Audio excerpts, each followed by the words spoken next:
the Detroit Lions just received some good news and it is scaring the rest of the NFL. So we're going to be going through that and 3 other stories in today's video. So make sure to like this video, and if you want more Dallas Cowboys news content like this, make sure to subscribe to the channel, hitting that red button down below. The first story is the Detroit Lions get good news before heading into the playoffs. Now the Detroit Lions have already secured a spot in the playoffs this season, but despite their stellar record, the team's season has been plagued with injuries, which has been a bit of a downer amid all the positives.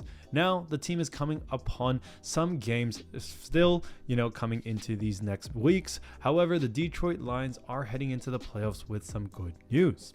The final week 17 injury report for the Lions is uneventful, which is a great thing. That follows a week of Lions practice reports that have also been pretty light.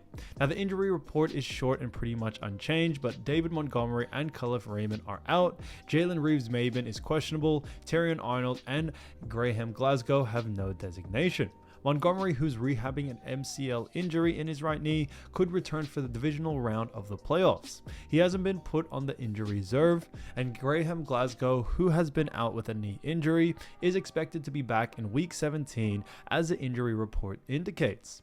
Lions head coach Dan Campbell discusses Glasgow's injury status in a press conference Monday, December 23, stating, "I see Graham coming back. I think he's going to be ready to roll, and he's going to slip right back in at left guard and start for us."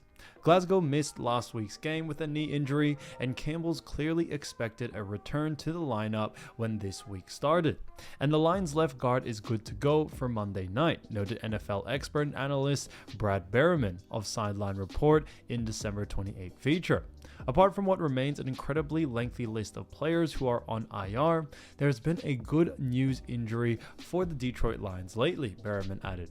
Some players could possibly return in the playoffs, and some are nearing a return to action soon.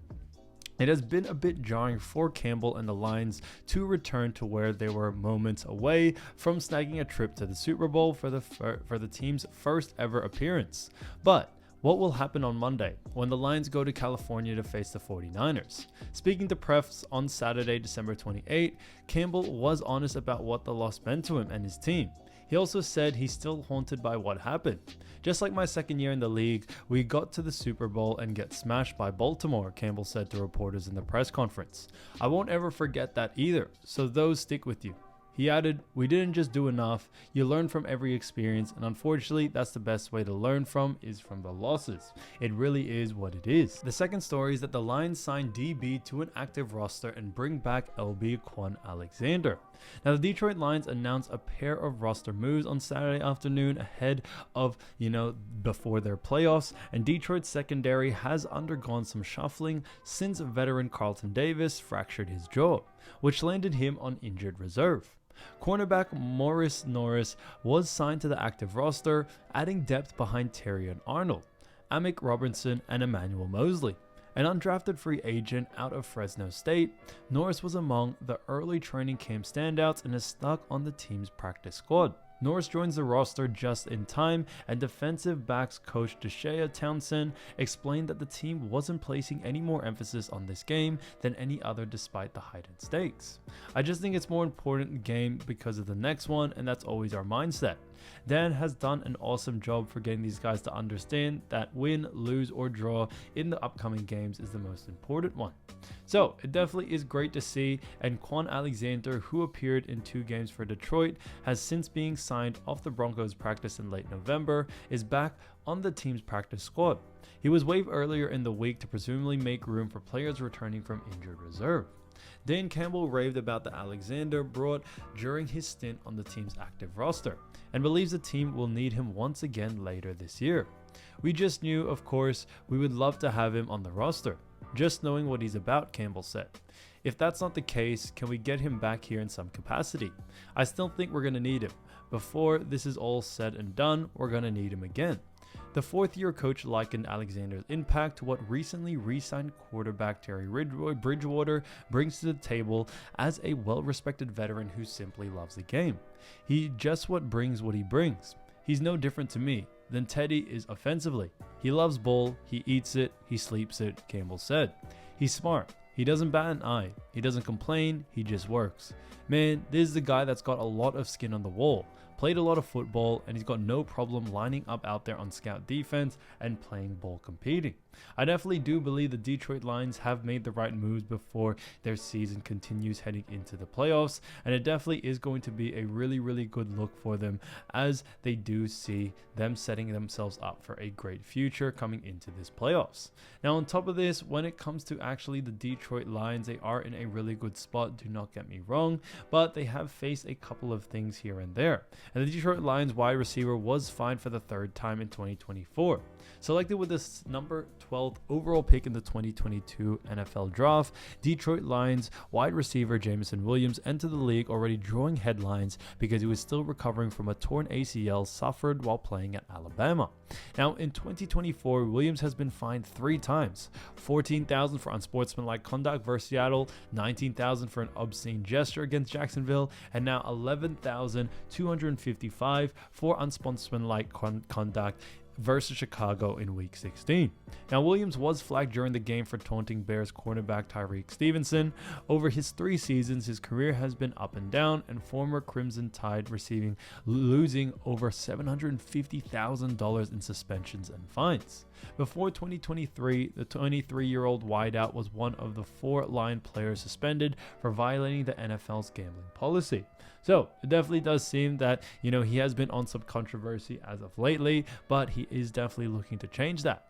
Williams would miss the first 6 games of the year for mobile betting on a college football game while on a team road trip, and his suspension was lifted after 4 games as the NFL shortened the punishment by 2 games. Those games cost Williams just shy of $500,000 according to Sportrack. Pair this with his 2024 fines with Williams' 2-game suspension this season, where he forfeited $210,000 for violating the NFL's performance-enhancing substance, and at 6'1", 180-pound receiver has been docked $255,000 in 2024. In total, from his documented suspensions and fines, Williams has lost $754,863 to be exact in his 3-year NFL career.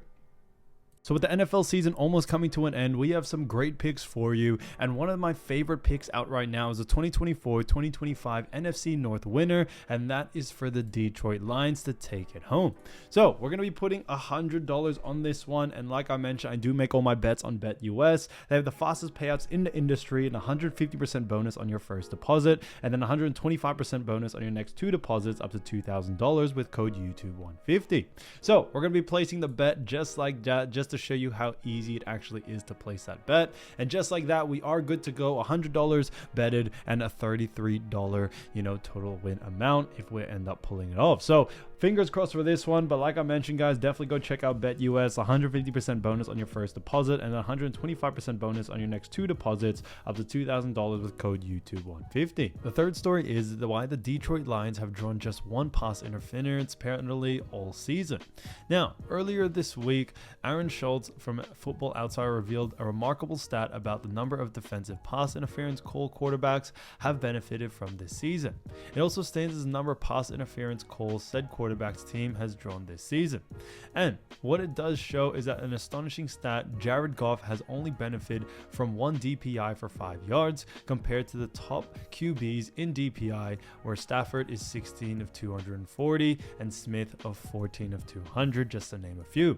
Now, the Lions have drawn 1 defensive pass interference call all season for 5 yards. Now, it's unclear if that's any kind of record, but if it does stay that way through the final 2 regular games, it would almost have to be. Weighed against drawing a lot of pass interference called this season, especially early, Lions fans will surely lean into the idea of the officials are biased against their team somehow. But there's actually a viable explanation for why the Lions have drawn just 1 pass interference penalty through 15 games. Pass interference penalties have some roots in downfield 50-50 throws into tight windows. That's not all encompassing for, big time throws or turnover worthy plays. And here's some quarterbacks that Shat's particularly highlighted ranked this season. Now, Matthew Stafford with 21 big throws, Sam Darnold with 31 big throws, Geno Smith 27 big throws, just to name a few. Now, the difference between Goff and the quarterbacks who have benefited most from defensive pass interference penalties is rooted in sheer pass volume. Darnold has thrown the ball less than Goff, and Stafford is in close proximity with more attempts, but Burrow, Smith, and Rodgers have thrown the ball a lot more than Goff this season. So it's definitely safe to say the teams of all 5 of those quarterbacks are also 18th worst or worse in the league in rushing, while the Lions are 6th. Goff simply doesn't have to be risky with these passes. Amon-Ra, and Jameson Williamsons are also very good at getting separation, which helps reduce the risk attached to downfield throws and the sheer volume of what we call tight window throws. Fewer risky downfield throws and fewer tight window throws pretty easily equals few pass interference penalties. There's no getting around how weird it is that the Lions have drawn only 1 pass interference penalty all season and for such little yardage to boot, but there's a viable statistical explanation, and it's broadly a testament to how all good and all around the Lions have been so far this season.